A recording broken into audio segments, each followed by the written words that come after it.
बिस्मिल्लाहिर्रहमानिर्रहीम। मोहतरम स्टूडेंट्स, हमारा आज का टॉपिक है इंट्रोडक्शन टू क्रिटिकल थिंकिंग। ये बीएड का कोर्स कोड 8611 है। हम इसमें मुख्तलिफ़ चीज़ें स्टडी करने जा रहे हैं। क्योंकि ये टॉपिक बहुत बड़ा है तो मैं चाहूँगा कि हम इसको दो हिस्सों में तकसीम कर लें। पहले हिस्से में मैं डिस्कस करूँगा कि थिंकिंग क्या है, थिंकिंग प्रोसेस क्या होता है, क्रिटिकल थिंकिंग क्या है, किस आदमी ने इसको प्रमोट किया, इसकी हिस्ट्री क्या है और टाइप ऑफ थिंकिंग क्या है। ये जो तस्वीर आपको नज़र आ रही है, इस तस्वीर में आप देखें कि आपको क्या नज़र आ रहा है। आपको कुछ ना कुछ तो नज़र आ रहा होगा। ये मेरे बॉडी का सबसे ऊपर का हिस्सा दिमाग है। ये दिमाग के दो हिस्से बता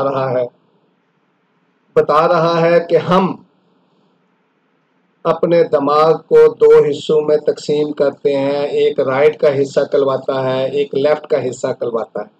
जो राइट का हिस्सा है वो मेरी बॉडी के लेफ्ट के हिस्से को कंट्रोल करता है और जो लेफ्ट का हिस्सा है वो मेरी बॉडी के राइट के हिस्से को कंट्रोल करता है। अब यही नहीं बल्कि हम आगे चलते हैं, हम देखते हैं कि ये जो मेरा दिमाग है ये क्या अफ़आल सर अंजाम देता है। आप यहाँ पे देख रहे हैं मुख्तलिफ रंग हैं और मुख्तलिफ यहाँ पे जो है वो बार्स बनी हुई हैं।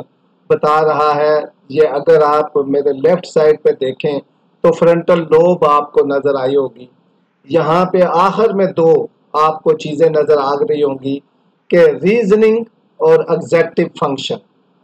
ये वो हिस्सा है जो मेरे क्रिटिकल थिंकिंग के साथ मुंसलिक है और जिसको आज हम स्टडी करने जा रहे हैं कि क्रिटिकल थिंकिंग क्या होती है। अब इसके अलावा आप देखें ये मोटर स्क्रिप्ट है, ये मेरी बॉडी की मूवमेंट को कंट्रोल करता है। ये मेरी सेंसरी स्ट्रिप है, ये जो मेरे 5 सेंसेस हैं उससे जो डेटा आता है उसको ये कंट्रोल करता है। इस तरह ये मुख्तलिफ जो चीज़ें हैं ये मेरी बॉडी को कंट्रोल करते हैं। अब थिंकिंग क्या है? सवाल ये है कि थिंकिंग आपके दिमाग में क्या आता है? थिंकिंग क्या है? थिंकिंग एक सवाल है। थिंकिंग एक सवाल है। ये सवाल कब शुरू हुआ? ये सवाल तभी शुरू हुआ जब हमने सोचना शुरू किया, जब हमने समाज में रहना शुरू किया, जब हमने इर्द गिर्द देखा, वहाँ पे हमें कोई प्रॉब्लम्स नज़र आए, जब हम उन प्रॉब्लम्स को हल करने के बारे में हमने सोचा, तो ये थिंकिंग का अमल था। इस थिंकिंग के अमल में अगर हम पूरी हिस्ट्री में ज़रा पीछे जाएं, हम ग्रीक फिलोसफी को देखें, ग्रीक समाज को देखें, तो आपको वहाँ पे ये थिंकिंग का अमल नज़र आएगा। रोमन समाज में चले जाएं, मुस्लिम समाज में चले जाएं, यूरोपियन समाज में चले जाएं, चाइनीज़ समाज में चले जाएं, हिंदू समाज में चले जाएं, आपको वहाँ पे बड़े बड़े लोग नज़र आएंगे जिन्होंने अपने इर्द गिर्द के माहौल के बारे में सवाल उठाया, उसका सोचा, उसका हल तलाश किया, तभी वो बड़े फिलोसफर बने, बड़े स्कॉलर बने। लेकिन यहीं पे ये अमल रुक नहीं जाता। थिंकिंग को वर्किंग के साथ मिलाना है तो तब समाज में कोई तब्दीली आनी है। अगर थिंकिंग को वर्किंग के साथ नहीं मिलाएंगे तो समाज में तब्दीली नहीं आएगी। आपको भी यही करना है, अपने बारे में सोचना है कि आपने क्या करना है, आपने क्या बनना है और उसके लिए फिर आपने अपना गोल मुतय्यन करना है और उस गोल के लिए काम करना है। जब भी आप इस अमल के साथ चलेंगे तो आप जिंदगी में कामयाब होंगे। हम किसके बारे में सोचते हैं? हम सोचते हैं कि मैं क्या करना चाहता हूँ। हम सोचते हैं कि मेरे इर्द गिर्द लोग क्या कर रहे हैं। मैं सोचता हूँ कि मेरे इर्द गिर्द जो लोगों के या मेरे मुख्तलिफ बिलीव्स हैं वो क्या असरअंदाज हो रहे हैं, वो मुझे मुतासर कर रहे हैं, मेरे समाज को मुतासर कर रहे हैं। जब भी हम ये सवाल करना शुरू करते हैं तो फिर हमें समझ आती है कि हाँ भाई, मेरे अंदर बेशुमार सलाहियतें हैं। मैं उन सलाहियतों को बरूए कार लाकर समाज में अपना मकाम बना सकता हूँ। जब भी आप ये कर रहे हैं तो इसका मतलब है कि आप थिंकिंग और वर्किंग को मिला रहे। इसी तरह जो इर्द गिर्द एक्सपीरियंस आप हासिल करते हैं वहाँ पे भी देखें कि लोग थिंकिंग और वर्किंग को मिला रहे हैं, तभी कोई ना कोई रिजल्ट नज़र आता है। इसी तरह जो हमारे बिलीव्स हैं ये हमारी रवायात बन गई हैं जिनके ऊपर हमने अमल किया है और वो आज हमारे सोच का एक हिस्सा बन गए हैं। किसी भी चीज़ को तब्दील करने के लिए सबसे पहले आप में सवाल आएगा, सवाल के बारे में सोचेंगे, उसके बारे में कोई प्लान करेंगे, उसके बाद उसको कोई एक्ट करेंगे और उसके बाद उसको देखेंगे कि उसका कोई ना कोई रिजल्ट निकला है। अब ये जो क्रिटिकल थिंकिंग है ये 20वीं सदी की पैदावार है। क्यों? उस वक़्त आउटबर्स्ट ऑफ नॉलेज हो रहा था, बेशुमार ब्रांचेस, इल्म की बेशुमार ब्रांचेस वकूफ़ पज़ीर हो रही थी। न्यूरो साइंसेस का ज़माना था, इसके बाद इंडस्ट्रियलाइजेशन का ज़माना था, इसके बाद नई नई ईजादात हो रही थी। तो उस हवाले से हमारे जो मुख्तलिफ स्कॉलर्स थे उन्होंने क्रिटिकल थिंकिंग के बारे में सोचा, उन्होंने इसको एक्सप्लेन करने की कोशिश की। उसमें जो सर फहरिस्त है वो जॉन डेवी है, उसके बाद एडवर्ड ग्लेसर है, उसके बाद रॉबर्ट एनिस है, उसके बाद माइकल स्क्रीवन है, उसके बाद रिचर्ड पॉल है। इन सब लोगों ने क्रिटिकल थिंकिंग के ऊपर सोच विचार की और हमें इसके बारे में बताया।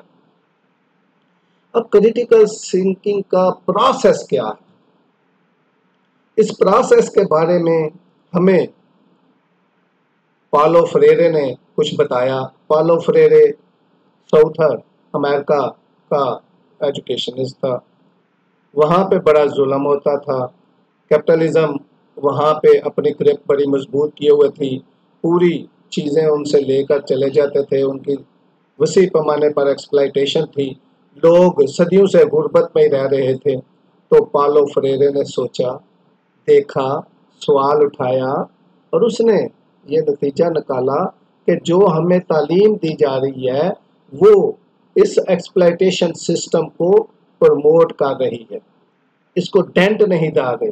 तो उसने फिर पेडागोजी ऑफ द ऑप्रेस्ड लिखी। उसने सवाल उठाया कि हाँ भाई ये ऐसे क्यों है। जब ये सवाल आप उठाएंगे कि ये ऐसे क्यों है तो इसका मतलब है आपने क्रिटिकल थिंकिंग की डोमेन में कदम रख दिया। उसके बाद आप देखेंगे कि ये जो एस्टेब्लिश्ड ऑर्डर है, ये जो सिस्टम है, आपको ये फायदा दे रहा है या नुकसान दे रहा है, ये किसको फायदा दे रहा है। तो आप देखेंगे कि अगर ये मुझे फायदा नहीं दे रहा तो मुझे इस एस्टेब्लिश्ड ऑर्डर के अगेंस्ट जाना है।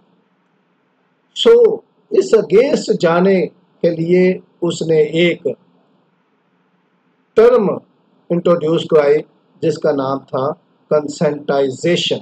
यानी कि आप तनकीदी शऊर को परवान चढ़ाते हैं, आप सोचना शुरू कर देते हैं कि ये जो एस्टेब्लिश्ड ऑर्डर है ये किसको फ़ायदा पहुंचा रहा है, अगर ये मुझे फ़ायदा नहीं पहुंचा रहा तो किसको पहुंचा रहा है।